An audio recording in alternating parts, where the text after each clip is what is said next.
안녕하세요. 5강 레고로 알아보는 3D 모델링 사진은 각도와 생명을 진행할 당구소프트의 박승채입니다.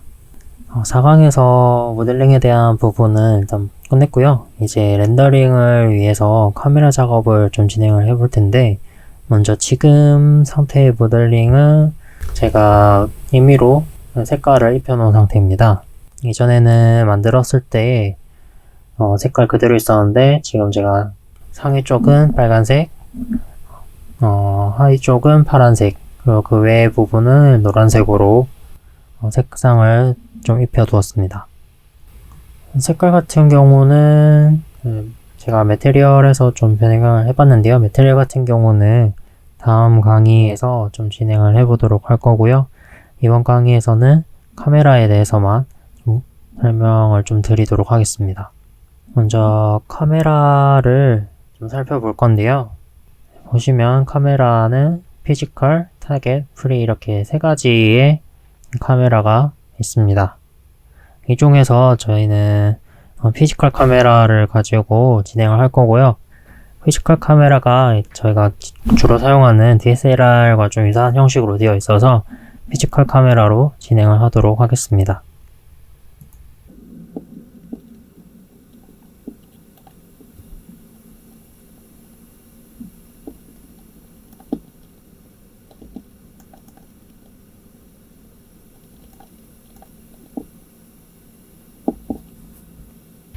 자, 제가 이렇게 카메라를 하나 만들어 봤는데요.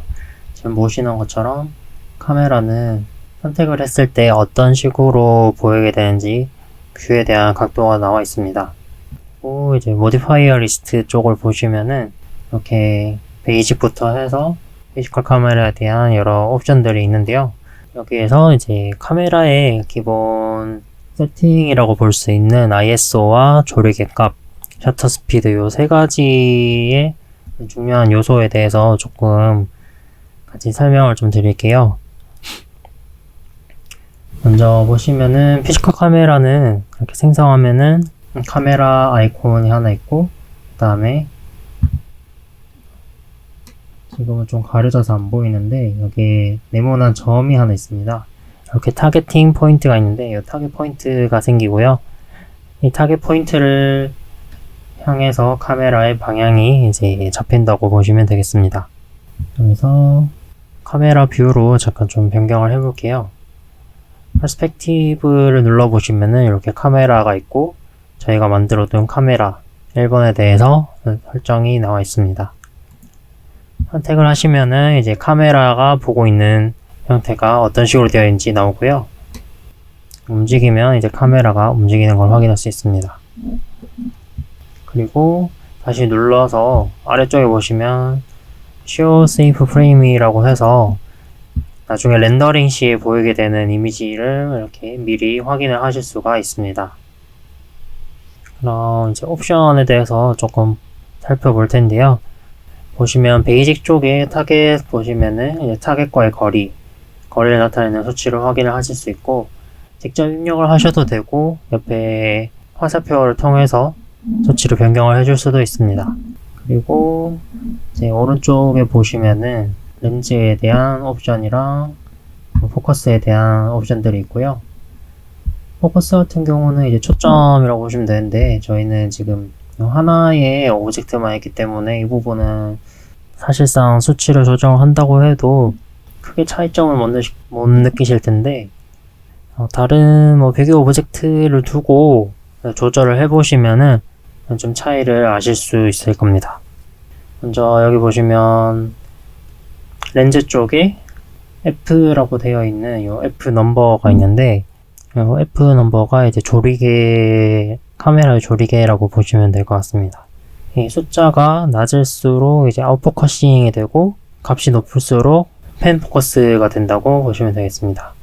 그리고 여기 밑에 exposure 쪽을 보시면은 타겟으로 해서 6.0 EV라고 적혀 있는 부분이 있는데 이 부분이 이제 ISO라고 보시면 돼요. ISO가 이제 빛을 받아들이는 감도를 조절을 해줄 수가 있는 건데, 값이 높아질수록 이제 빛이 좀 적게 있어도 좀 상세하게 뚜렷하게 나오는데, 대신에 수치가 높으면은 그만큼 노이즈가 많이 생성이 되기 때문에 이 부분은 직접 렌더링을 해보시고 본인에게 맞는 원하시는 이미지 수치 값을 찾아서 조절을 해주시면 되겠습니다. 위쪽에 이제 셔터 쪽은 이제 셔터가 어느 정도의 속도로 열리고 닫힐지를 조절을 해주시는 거고요. 보시면 타입의 프레임이 있고 초당 몇 뭐 이런 식으로 조절을 해줄 수가 있는데 보통 저희는 이제 뭐 프레임으로 많이 사용을 하지 않을까 싶어서 프레임으로 두시면 될 것 같고요. 아래쪽에 이제 듀레이션 쪽을 설정을 해서 잡아주실 수가 있습니다. 스피드가 좀 이제 빨라지면은 빛이 그만큼 좀 적게 들어오고요. 느리면은 그만큼 빛이 좀 많이 들어오신다고 보면 됩니다. 이게 어떤 식이냐면은 셔터 스피드를 좀 느리게 조정을 해서 지금은 하나의 이미지지만 하나의 이미지를 말고 영상 같은 걸 찍는다고 보시면은 셔터 스피드를 느리게 조정을 했을 때 찍으면은 형태보다는 그 빛의 형상만 좀 많이 남는 그런 것처럼 만들어진다고 보시면 되겠습니다. 그리고 여기 아래쪽에 Enable Motion Blur가 있는데 이제 모션 블러를 적용을 해주는 거라고 보시면 돼요. 오브젝트가 움직임에 있으면은 그 오브젝트의 움직임을 블러 처리해주는 기능이라고 보시면 되겠습니다. 이번 카메라 설명은 제가 간단하게 설명으로만 좀 전달을 다 드렸고요. 이거는 아무래도 원하시는 형태의 이미지가 다 다르시다 보니까 이거는 직접 수치를 다 조절을 하셔서 만들어 보시는 게 나을 것 같아서 제가 진행은 하지는 않고 각각의 중요한 옵션들, 주로 사용하는 옵션들에 대해서만 좀 설명을 드렸습니다. 기능들은 사용을 해보시면 어떤 식으로 수치를 좀 조절해야 될지 좀 감이 잡히실 거예요. 지금은 제가 레고 이미지 하나만을 두고 했었지만 다른 이미지를 같이 두고 비교를 해보신다든지 아니면은 프레임의 키값을 줘서 움직임을 줘가지고 영상식으로 만들어서 그 영상에 대한 렌더링을 확인을 해보신다든지 하면은 좋으실 것 같습니다. 이제 다음 시간에는 이 메테리얼을 활용한 레고의 얼굴이랑 몸체에 대해서 좀 수정을 해보도록 하겠습니다. 감사합니다.